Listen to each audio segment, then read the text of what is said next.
Hey everybody, Cordon here. Feeling pretty good today, so I just wanted to get a quick mage guide out the window. And today's mage is going to be Cornelius, the pyromancer. So he is all about fire. Pretty much all his builds involve fire. You can build him as an ice mage, but it's not cheap, so I don't recommend it since all the ice cards that are great are very expensive. But let's go through his traits and his level up choices quick. And his starting deck. He's a really good mage, especially since he gets 2 free Scroll of Intellects here, which give you an extra card on somebody and 1 energy. And most of his cards are pretty self-explanatory. He does a lot of fire. This one sets himself on fire a little bit more. Fireball is a good AoE. Searing Touch, I'm not a big fan of this card since it's front monster only. And then we also got Flares. And his unique card, which is Fiery Shield, which does damage based on your fire stacks on yourself. And you think, well, that seems a bit risky to do that, but he does apply 2 fire to himself at the start of turn and 2 powerful, which is really, really good. And also makes you want to get the powerful perks on him. And then his staff just applies random burn to a monster at the start, which isn't bad, but very replaceable.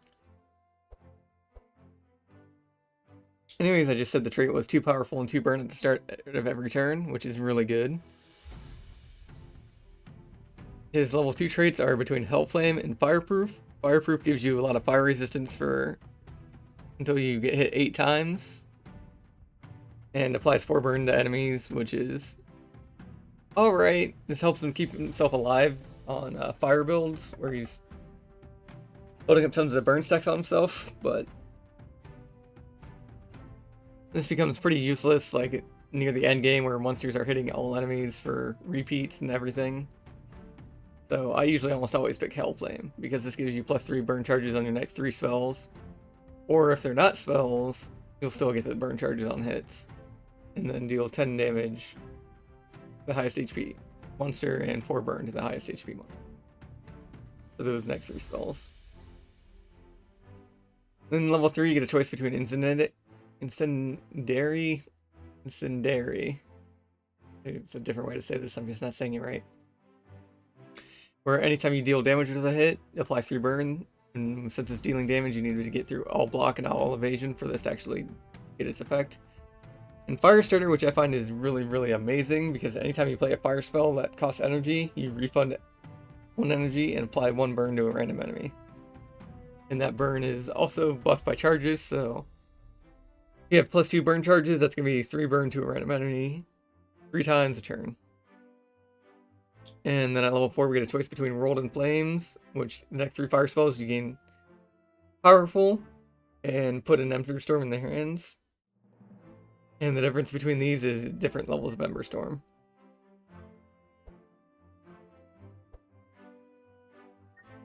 And you can notice here that these Ember Storms, they don't count as spells. So a very good combination is to use World and Flames, cast a fire spell, and then play Hellflame. And then all these Ember Storms that you cast will get the +3 fire charges from Hellflame. So, and it won't take a charge of Hellflame, and that's really, really good. Phoenix, it makes all your damage into fire damage. You can do +5 fire damage, so every single spell you do is going to be doing +5. Any single attack as well. And then also this lasts until you actually die and you'll resurrect with some HP, which is one of my favorite effects in the game. But World in Flames is a big, big difference, but Phoenix can be pretty good as well. So toss up between those two, depending on how you like to play. And then between his levels 5, you get Wildfire, which is +4 burn stacks, which is simply amazing. And Avatar of Fire, which is also super amazing. All fire damage done is +60%, but all your resistances are -30%. That fire resistance. It's a big, big trade-off, but 60% more damage is quite insane. So pick this if you know you can survive, but otherwise Wildfire is a really good choice. And then his perks. Let me hit reset here. Resistance is always good as on any character, but you'll mostly want these burn and fire stacks here. So, get HP. With speed, energy. Building this up quick. Powerful, you definitely want with him.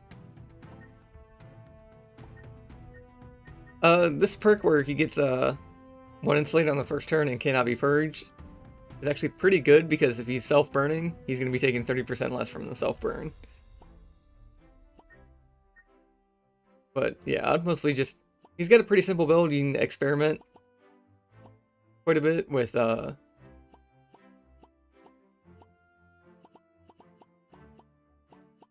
different perks and like building him for different elementals.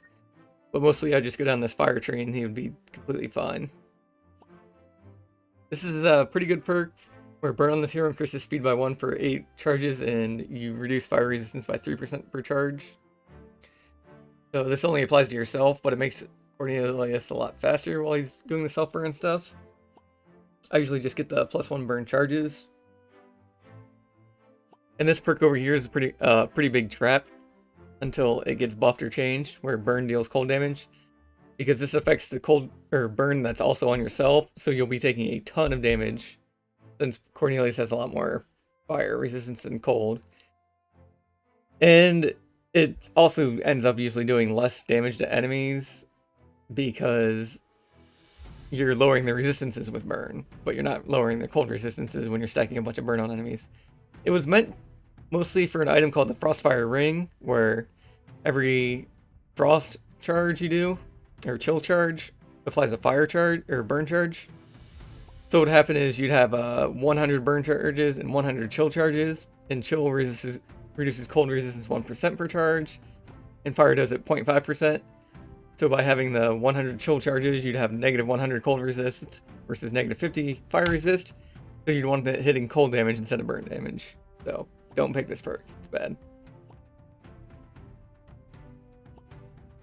And then powerful, you can go any of these. They're all really good. And then inspire is always a good perk to pick.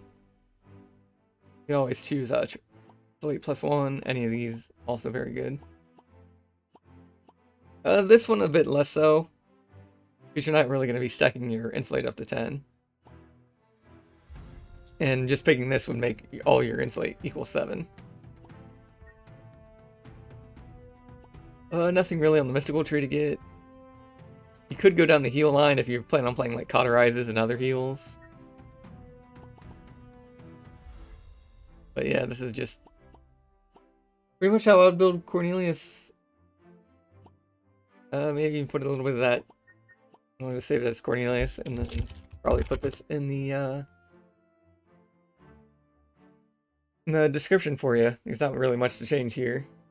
If you're going on Madness, you might want to swap some things for shards and gold if you want. Let's head into town and look at a few decks and cards. His decks aren't going to be that spectacular, and I'm not going to craft the cold deck because the cold deck is like very, very expensive. But the sample deck I have is just right over here. This cheap one, you just swap out some of the Searing Touches for Ember Storms, are very good cards, and Firestorm yellow version. The yellow versions of Firestorm are extremely good. You can make a, let's see here, Flame Strike, but yellow Firestorms are just going to be king. More Fire is pretty good, but I wouldn't recommend them unless you're actually like planning actual like stuff around them. Items. I know, exciting. There's like not really many fire cards to look. Actually, there are a couple fire cards to look out for. I'll get back to that. Big fire cards are Combustion. Extremely good. You deal damage based on target's burn stacks. And then Scorching Ray is also insanely good. And you can craft them here both in the first town. This is The yellow version is better on bosses when there's only one enemy, but the blue version is what you want most times, so you can focus fire down an enemy.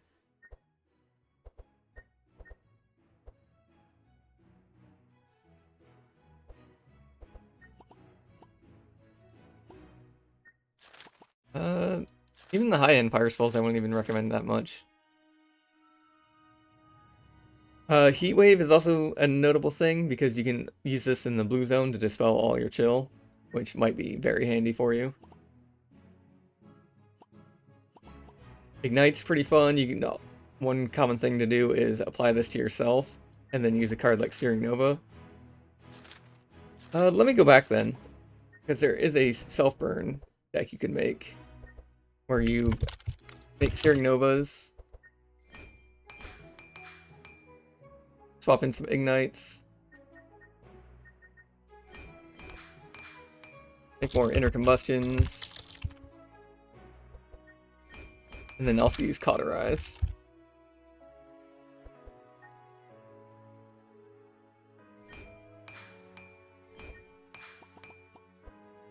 So let me edit this quick. Remove the Searing Touches. Remove Fireballs. Also some of the flares.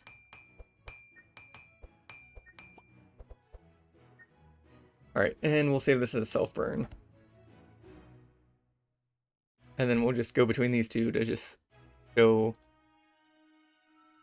like what two decks to craft. Here's the first deck you might want to consider crafting for self-burn. And here's the second deck you might want to craft for just going through the game.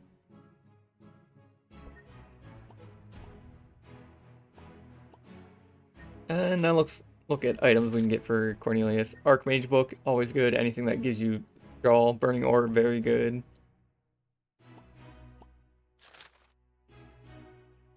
The Volcanic Axe from the Ignito is pretty good. Flaming Sword from this thing is pretty good, but the Volcanic Axe does everything, and you get the Volcanic Axe for free versus having to just buy this. But this is very good in Obelisk and weekly modes, is to grab that one. Right there's the Volcanic Axe. Very good on Cornelius. Another common thing is the how do I beat Ignito with Cornelius, and that's going to come down to using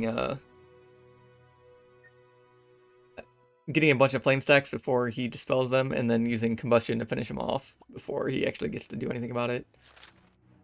Armor, there is a few good things. I like using Gladiator Helmet almost for all DPS, just because of that free 20% damage you get at the start of the fight. Anything that gives high resistance is also extremely good. Ignis Cloak is alright if you're not going the self-burn build. Pyromancer Robe, extremely good because it gives it free insulate. Retaliator, you do need to be careful about transferring your self-burn. And another thing is also, where's the Wizard Hat item? I think it's Scholar's Cap. Right here, Pointy Hat. Gotta be careful about this because this will cancel your self-burn if you're running the self-burn build. Jewelry. Anything that increases fire damage, very good. Burn stacks, which would be, I believe, right here, Ring of Fire from the Cultist is very good. Power Coil, anything that increases energy at the start, like the Sapphire Ring, and here's another one that only gives one energy at the start. Where's that at? Aquamarine. Very good. And accessories. Cloud Song's always very good. Reduces the cost of high spell spells. Belfor's Pipe is pretty good for free Searing Blast. Can never say no to that. Eternal Candle is kind of nice for the charges. Anything that gives that is pretty good. Ignito's Core, kind of good. You don't want to be dispelling, actually, you do want to be dispelling fire on your own heroes. I didn't know. I thought this was, all enemies at once, so that's actually can be pretty good.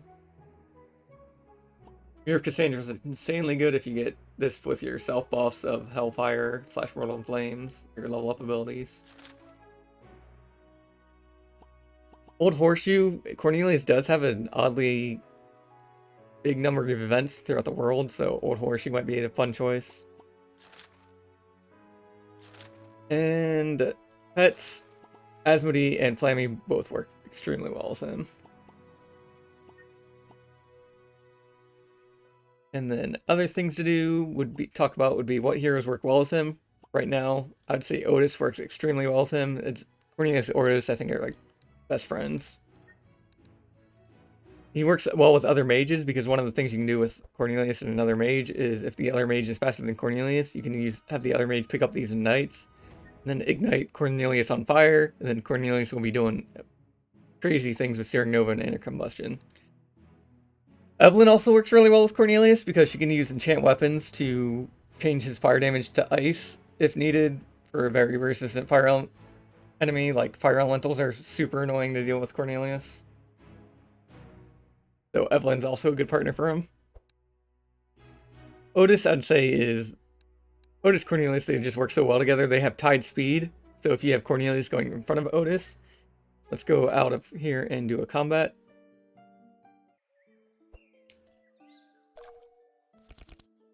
You have Cornelius in front of Otis, you'll be able to beef up Otis's turns with Scrolls of Intellect, just like this. And then right here, I'm just going to show you the example of, see how this is doing 11 and 16 right now? We can ignite ourselves and do 11 and 21. So that one-shots that one and does a big amount of damage there. I could have even used Cauterize to even bump that up even more. And now Otis gets an extra card and extra energy for his turn, so if I had a better built Otis deck, Cornelius would have made that deck pop off. So Cornelius and Otis are very good at that. I'm also going to go through this combat quick, because there's also something to talk about with Cornelius in adventure mode here. Now the main highlight of taking Cornelius in adventure mode is being able to head to the hatch up here. And what this will do will give you free entrance to the hatch and also free like skill check. You don't have to do skill checks for a lot of the roles in the hatch. So very good to take Cornelius if you plan on going through the hatch area. And then the last thing to talk about is drafting Cornelius for your Obelisk challenge. So we'll go here, head straight for Cornelius. I'm actually considering Dark Ritual, even though there's no fire option, or because there's no fire options here, just because giving a hero 3 energy is insane, even if you're taking some self-damage. And Dark Pact is actually a very high damaging mood, so I'll actually pick Shadowmancer there. And now we'll roll for the fire cards like Inferno and Wizard. Pretty good fire. And then we almost always want to take Combustion in these, because this will be your win condition against the final boss. And a lot of other bosses is stacking fire really high on them, and then just giving them pop. Or giving them a pop. So you almost always want to go with this combination here of speed, burn, fire, and powerful. So let's go exit out, do another draft. I'll go with Inferno right away. Inferno. And this is tempting here for another Scroll of Intellect and Grimoire of Fire, or Flames. But we're going to look for more. Unfortunate. And as I said about before, Dark Ritual is a very good card, so we'll pick that one up. Shock Nova is also a very good pick, just because of the AoE slow, but Dark Ritual is so good. And then we got Combustion again. And so this Cornelius deck is actually pretty darn good. He's actually one of the safer ones to roll with in Obelisk mode drafting. And we'll go do it one more time. Pretty good Grimoire of Flames. This puts 2 fireballs on top of your deck, so if you play this and you have a spellbook where you're drawing, you'll be able to get some fireballs for free that turn. Well, not free, but pretty quickly. Oh, I actually think I'm going to take the Scribe, because since it has clear instructions and Grimoire of Fire, or Scroll of Intellect. Don't want to fill it up too much with scrolls though, so let's hope for a fire. And it's actually a tough choice between Inferno and Wizard. I'm going to take the Wizard in hopes for a Flame Strike. Then roll past this one and grab the Inferno. And there's the Flame Strike we get. And between Combustion.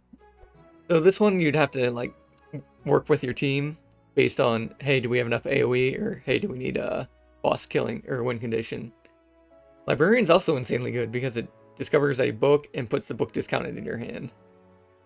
But on most cases, go for the Flame Strike. And that's 3 sample drafts with Cornelius. I hope you found this guide useful, and this is attempted to make a quick one. I hope it's not too quick. I didn't skip over a lot of stuff, but should be good to go to run with everything. So, nice day. Enjoy playing Across the Obelisk, and let me know if you need a certain guide or want to see anything next. I think I'll do a priest guide next. I'll probably highlight Otis or Maluka. So, yep. Again, goodbye.